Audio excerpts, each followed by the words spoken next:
నమస్తే రమగారు. నమస్తే జయ. రమగారు, దసరా నవరాత్రులు మొదలైపోతున్నాయి. 2-3 రోజుల్లో నవరాత్రుల్లోకి వెళ్ళిపోతున్నాం. ఈ 9 రోజులు మనం చేయాల్సిన విధి విధానాలు, అలానే ఆలయాలన్నీ కూడా భక్తులతో కోలాహలంగా ఉంటాయి. ఇంకా మన విజయవాడ దుర్గమ్మ తల్లి గురించి అయితే ప్రత్యేకంగా చెప్పక్కర్లేదు. ప్రతిరోజు ఒక అలంకరణతో అమ్మవారు చాలా కన్నుల పండుగగా కనిపిస్తూ ఉంటారు కదా. అసలు ఏం చేయాలి, ఎలాంటి విధి విధానాలు పాటించాలి? దసరా 10 రోజుల పండుగ అయితే మన మహాలయ అమావాస్య వెళ్ళిన మరుసటి రోజు నుంచి ఆశ్వయుజ శుద్ధ పాడ్యమితో పండుగ ప్రారంభం అవుతుంది. 10 రోజులు అమ్మవారిని నిత్యము అర్చించుకునే విధానాలు కొన్ని. ఇవి పండగ రోజులు కదా, చివరి 3 రోజులు చేసుకుందాం అనుకునే వాళ్ళు కొంతమంది, అదొక పద్ధతి. త్రిరాత్ర వ్రతం అంటారు, 3 రాత్రుల వ్రతం, నవరాత్రి వ్రతము లేదా త్రిరాత్ర వ్రతం. 3 రాత్రులు అంటే సప్తమి, అష్టమి, నవమి 3 రోజులు అమ్మవారిని కలశాన్ని పెట్టుకుని పూజించడం. లేదా మొదటి రోజున మొదలుపెట్టి ఇక్కడి నుంచి మొదలుపెట్టి 9 రోజులు అర్చించి 9వ నాటి రాత్రి అమ్మవారిని సాగనంపి 10వ నాడు విజయదశమి నాడు ఇంకా ఈ దీక్ష ఉండదు. దీక్ష అయిపోతుంది. 9 రోజుల దీక్ష అయిపోయాక అపరాజిత పూజతోటి దసరా పండగ పూర్తవుతుంది. ఎవరి విధానాన్ని బట్టి వాళ్ళు ఆ రకంగా చేసుకుంటారు. దేవాలయాల్లో కూడా కొన్ని చోట్లేమో ఇలా 10 రోజులు రోజుకొక అవతారంతో అమ్మవారిని వెలయించుకోవటం. దశమహావిద్యల్ని పూజించే విధానం కొన్ని ప్రాంతాల్లో, నవదుర్గల్ని పూజించే విధానం కొన్ని ప్రాంతాల్లో, దేవాలయాన్ని బట్టి దేవాలయ ఆగమాన్ని బట్టి పూజా విధానాలు చిన్న చిన్న విధానం ఒకటే. అవతారాలు అలంకరణలు మారుతాయి. అవతారాన్ని బట్టి ఆ రోజు నైవేద్యము, ఆ రోజున అమ్మవారికి కట్టబడేటువంటి వస్త్రాలంకరణ, ఆమెకు సమర్పించే పువ్వులు పుష్ప విధానము, ఏ పూజ విధానము అని పాటిస్తున్నారో ఇక ఆలయంలో వెళ్తారు. సాధారణంగా మనలాగా ఇళ్లల్లో పూజ చేసుకునే వాళ్ళు ఏం చేస్తాము, కలశం పెట్టుకోవటం పెద్ద పని. ఈ కలశం పెట్టడం అంటే ప్రాణప్రతిష్ఠ చేసుకోవటము, కలశారాధన చేయటం. తర్వాత ఏమో ఒక మన 10 రోజులు అఖండ దీపారాధన ఉంచుకోవటం. అంటే దీపం ఇంకా మలగదు. మొదటి రోజున వెలిగిస్తే చివరి రోజు దాకా అది అట్లా కంటిన్యూ చేయాలి. దానికోసమని కొన్ని రకాల నియమాలు పెట్టుకోవటము, 10 రోజులు నియమం పెట్టుకోవటం. అయితే ఇవి సాధారణంగా ఏంటంటే ఇళ్లల్లో లేనప్పుడు, మనకి ఇంట్లో అలవాటు లేదు, ఏదో విని ఒక ఎక్సైటెడ్గా దీనివల్ల అత్యద్భుతమైన మంచి ఏదో జరుగుతుందని మొదలు పెట్టుకుంటే భయంగా ఉంటుంది. అవును, భయం వేస్తుంది. ఇళ్లలో ఉండి పెద్దవాళ్ళు ఉండి పద్ధతులు అలవాటు అయ్యి ఉన్న వాళ్ళు చేసేసుకుంటారు. వాళ్ళకి మనం చెప్పేదేం లేదు. కొత్తగా ఇది ఏదైనా దసరా 10 రోజులు చేసుకోవాలంటే సులువైన పూజా విధానాన్ని అనుసరించండి. స్ట్రెస్ తీసుకోవద్దు. ఎప్పుడూ దేవతార్చన దేవతారాధన స్ట్రెస్ఫుల్గా ఉండకూడదు, బ్లిస్ఫుల్గా ఉండాలి, సంతోషంగా ఉండాలి. చక్కగా సరదాగా రోజు కాసిన కొత్త పువ్వులు, ఫ్రెష్ పువ్వులు అమ్మవారికి అలంకారం చేసుకోవటం, చక్కగా పసుపు రాసి బొట్టు పెట్టుకోవటం, మనం కూడా కాళ్ళకి పసుపు రాసుకోవటం, సూత్రాలకు పసుపు రాసుకోవటం. ప్రతిరోజు తలంటి పోసుకోవాలా, ఇదొక ప్రోగ్రామ్ ఉంటుంది. 2 పూట్ల తలస్నానం చేయాలా అని. అసలు దీక్షాల్లో అయితే తలంట్లే పోసుకోరు. మొదటి రోజున పోస్తే మళ్ళీ 9వ రోజునే. తలస్నాన నియమం లేదు. మొదటి రోజునే తలకు నూనె రాసుకుని స్నానం చేయండి. తర్వాత మీ అలవాటుని బట్టి, అవకాశాన్ని బట్టి గురువారం కానీ శనివారం కానీ తలస్నానం చేయొచ్చు. తలస్నానం చేసే దీపారాధన చేయాలన్న నియమం లేదు. తొలి రోజున చేయాలి. పుణ్యస్త్రీలు, భార్య భర్తలు ఉన్నవాళ్ళు పొద్దున స్నానం చేసేటప్పుడు పసుపు రాసుకుని ఒంటికి, లేదా నీళ్లలో ఒక చిటికెడు పసుపు వేసి సూత్రాలకు పసుపు రాసుకుని స్నానం చేయాలి. అది నియమం. మనకు పండగ నియమం అవుతాయి. ప్రతి వాళ్ళకి ఇదే సమాధానం, తలస్నానం చేయక్కర్లేదు. ఈ నియమంతో మనం 9 రోజులు ఏం చేయొచ్చు, రోజు 10 రోజుల పాటు అంటే చివరి అపరాజిత పూజ వరకు ప్రతిరోజు లలితా శాస్త్రమే చేసుకుని, మన ఇంట్లో ఉన్న లలితమ్మకే దీపారాధన చేసుకుని పువ్వులు పెట్టుకుని పూజ చేసుకోవచ్చు పద్ధతి ఇది. రోజు లక్ష్మీ అష్టోత్తరం మనకు అదే వచ్చు, ప్రతిరోజు లక్ష్మీ అష్టోత్తరమే కూడా చదువుకుని పూజ చేసుకోవచ్చు. అలాగే కాకుండా ఏ రోజు అవతారం అది. మొదటి రోజు బాలాదేవికి సంబంధించినటువంటి స్తోత్రం బాలాస్తుతి, అది చదువుకోవటం. బాలకి మనకి ఇది దొరికితే అష్టోత్తరం దొరికితే బాల అష్టోత్తరం, బాలా త్రిపుర సుందరికి. 2వ రోజున అమ్మవారు మారుతుంది, అన్నపూర్ణ, మహాకాళి, మహాలక్ష్మి, మహాసరస్వతి రూపాలు మారుతాయి. ఆ రోజును బట్టి ఈ రోజున ఫలానా అలంకారము, ఫలానా పూజ, ఫలానాది అని దేవాలయంలో ఏం చేస్తారో మనం కూడా ఆ స్తోత్రాలు చదువుకోవటం, ఆయా నివేదనలు పెట్టుకోవటం. అలాగూ ఇలాగూ కూడా చేయొచ్చు. ఏదైనా కరెక్టేనమ్మా, చెయ్యటమే ఇంపార్టెంట్. అంతే. మీరు 10 రోజుల పాటు ఒక నియమాన్ని పెట్టుకుని ఆ నియమ పాలన చేయండి. 2 పూట్ల దీపం పెట్టుకోవటం ఒక నియమం, 2 పూట్ల పూజ చేసుకోవటం ఒక నియమం, 2 పూటల స్తోత్రమో శ్లోకమో చదువుకోవటం ఇది. ఇప్పుడు ఇవన్నీ పాటించలేం. దండం పెట్టుకోండి ప్రతిరోజు. ఇవి మంచి రోజులు. ఇవి ఏంటంటే మనకి ఎట్లా చెప్తారు, మనకి నిన్నటి నుంచి అంటే ఇప్పటిదాకా వర్ష ఋతువు వెళ్ళిపోతుంది. శ్రావణ భాద్రపదాలు వర్ష ఋతువు కదా, ఆశ్వేజ కార్తీకాలు శరద్ ఋతువు, శరత్కాలం వస్తుంది. ఈ శరత్కాలంలో ఏంటంటే మనకి ప్రతి ఋతువులోనూ ఒక్కొక్క పంధ ఉంటుంది. శరత్కాలంలో దేవి సాన్నిధ్యం ఎక్కువగా ఉంటుంది. అమ్మవారు తనంటే ప్రకృతి మనకి ఎట్లా ఉంటుంది, వర్షాలు ఉన్నంతసేపు బురద బురదగా చీదరగా ఉంటాయి వాతావరణం, మొక్కలన్నీ చక్కగా చెట్లు గిట్లు పచ్చగా అయిపోతాయి. అవును, ఫుల్ గ్రీనరీ ఉన్నా కూడా ఒక చిత్తడి ఒక చికాకు ఖచ్చితంగా ఉంటుంది వర్షాకాలం. వానలు తగ్గి శరత్కాలం వచ్చేసరికల్లా చిత్తడి తగ్గిపోతుంది, శోభాయమానంగా ఉంటుంది, ప్రకృతి ఇవ్వడానికి సిద్ధంగా ఉంటుంది. మహామాయ ప్రపంచమంతా ఆవరించి ఉంటుంది. ఇప్పుడు ఈమెని సరిగ్గా నువ్వు ప్రార్థిస్తే సరి అయిన సమాధానం వస్తుంది. ఓకే, అందుకని ఇప్పుడు శరత్కాలపు వెన్నెల కూడా అత్యద్భుతమైన వెన్నెల శరత్కాలపు వెన్నెలే. అవును, ఈ సీజన్లో చంద్రుడు కూడా అతి ప్రసన్నంగా ఉంటాడు. మానసిక సమస్యలు దూరం అయ్యే కాలం ఇది. భార్యాభర్తలు కొట్లాడుకున్నా, వర్షాకాలం కొట్టుకున్న వాళ్ళు శరత్కాలం వచ్చేసరికి తగ్గిపోతారు. శరత్కాలం మేఘాలు కూడా మహాద్భుతంగా ఉంటాయి, అన్నీ గొప్పవే ఇక్కడ. ఇలాంటి గొప్ప కాలంలో మనం దేవి సాన్నిధ్యం ఉన్న సమయంలో నమస్కారం, పూజ, స్తోత్రం, పాఠం ఏదో ఒకటి చేయటం. దీంతోపాటు మనం ఈ 10 రోజులు అమ్మవారికి ప్రత్యేకంగా చెప్పబడే రాత్రులు కాబట్టి కుమారి పూజ చేసుకోవచ్చు. కుమారి పూజ కూడా 2 ఏళ్ల వయసు నుంచి 9 ఏళ్ల వరకు. ఓకే, 2, 3, 4, 5, 6, 7, 8 సంవత్సరాలు నిండితే 9వ ఏడు వచ్చిన పాప ఇంకా పనికిరాదు. మనకి అష్టవర్షాత్ భవేత్ కన్య అని చెప్తారు. 8 ఏళ్ళు నిండితే కన్య, అక్కడి నుంచి పనికిరాదు. ఏ వయసు పాపాయి కానీ మనకి అందుబాటులో ఉన్నా కూడా పాపాయికి పాదాలకు పసుపు రాయటం, పారాయణ పెట్టడం, చక్కగా బొట్టు కాటుక పెట్టడం, పువ్వులు అలంకారం చేయటం, ఏదైనా వస్త్రం సమర్పించటం, చక్కగా తినడానికి కూర్చోబెట్టి ఆమెకు నచ్చింది చేత్తో ముద్ద తీసుకుని తినగలిగే పిల్ల చాలు మనకి. ఏ వయసు పాపకైనా కుమారి పూజ అని చేసుకోవచ్చు. ఇది మొదటి రోజే చేయక్కర్లా, 1వ రోజు నుంచి 9వ రోజు వరకు ఏ అవకాశం ఉంటే ఆ అవకాశం చేసుకోండి. ఓకే, దీనికి ఏంటంటే నియమం మన ఇంట్లో పిల్లలు కూడా చేస్తారు, సొంత పిల్లలు కాకుండా. కుల నియమం లేదు, ఓహో, వీళ్ళే కావాలన్న నియమం లేదు. నియమం లేకుండా ఎవరికైనా సరే బాలస్వరూపంలో అమ్మవారు అత్యంత ప్రసన్నంగా ఉంటుంది. అట్లా మనం కుమారి పూజ చేసుకోవచ్చు. తర్వాత సువాసిని పూజ, ఈమెకు చాలా ప్రీతి. మనకి ఆ లలితలో కనిపిస్తుంది సువాసిన్యర్చన ప్రీత అని. శోభన శుద్ధమానస, అమ్మవారికి చాలా ఇష్టం సువాసిని పూజ. అందుకని మనం ఏం చేస్తాం, మన ఇంటికి ఎవరైనా ముత్తైదు వస్తే బొట్టు పెడతాం. అవును, అమ్మవారినిగా భావించే సువాసిని కూడా ఇట్లాగే పాదాలకు పసుపు రాయటము, షోడశోపచారాలతో సువాసిని పూజ చేసే విధానం కూడా ఉంది.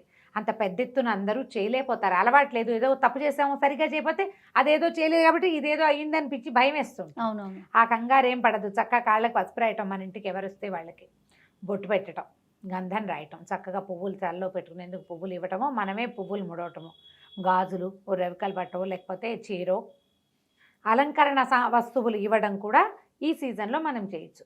సుమంగళి పూజ, ఓకే, లేదా సువాసిని పూజ. ఓకే, రోజుకొకళ్ళకి చొప్పున ముత్తైదుకి మనం తాంబూలం ఇచ్చుకోవటం కూడా ఒక నియమంగా పెట్టుకుని చేసుకోవచ్చు. మీరు ఏది పెట్టుకున్నా ఓకేనే.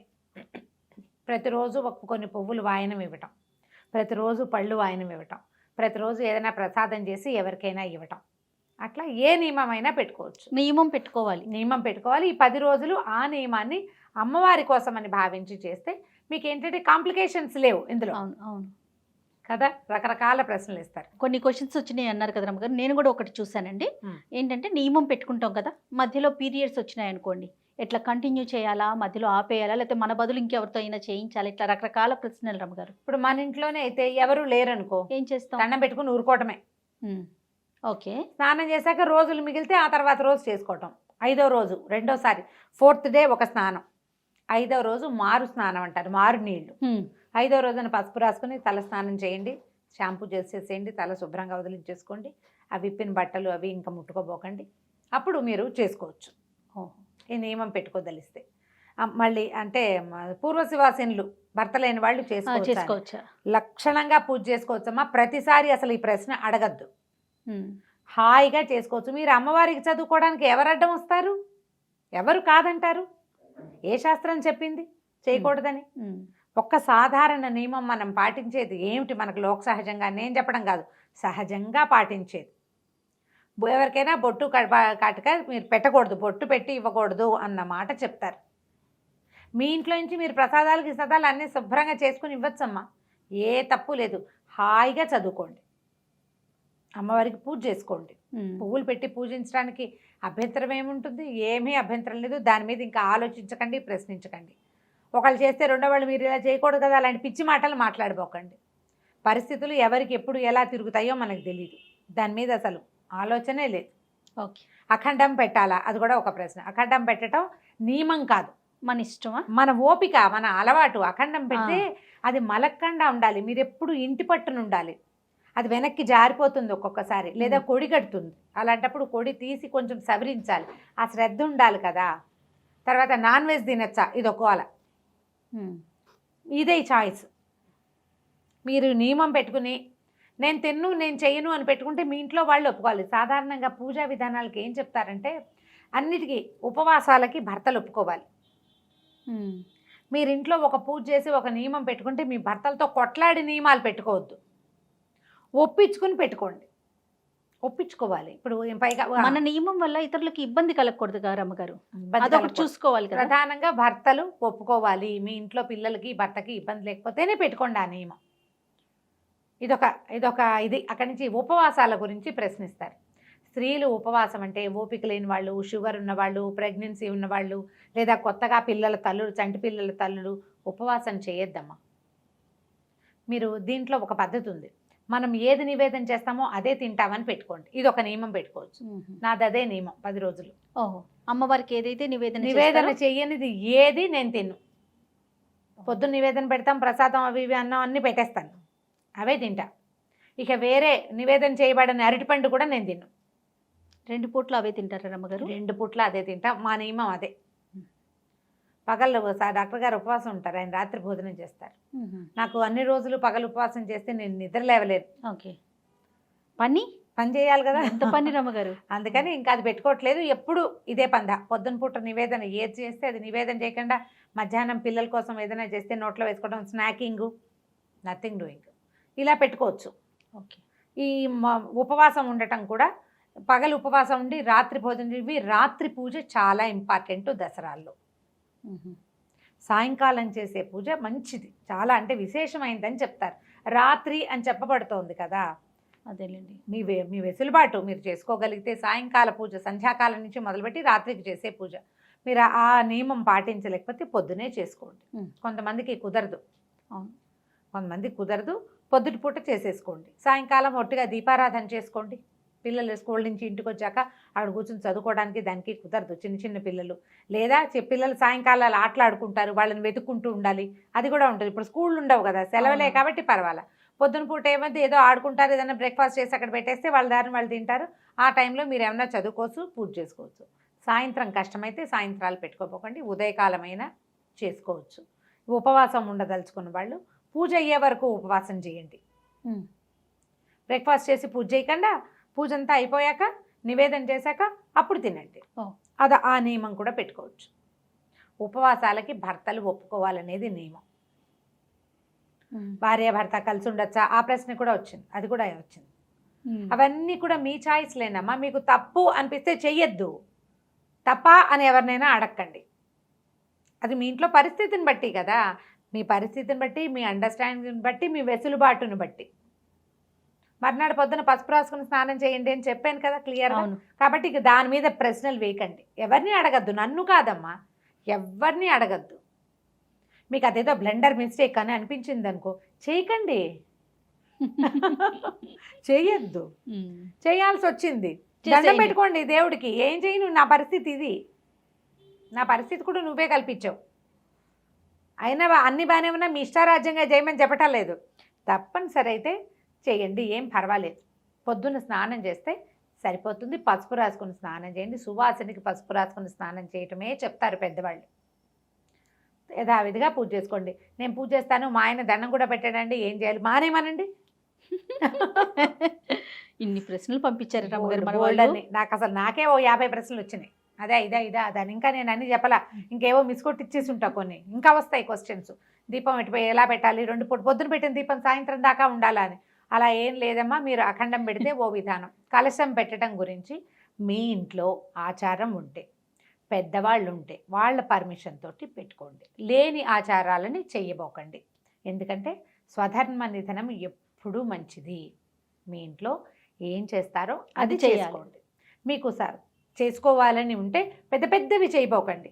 నేను చెప్పినట్టు సింపుల్గా ఏదైనా చక్కగా చదువుకోండి రోజుకొకటి. అయితే చాలా సందేహాలు, ధర్మ సందేహాలు చాలా ఉన్నాయి రమ్మగారు.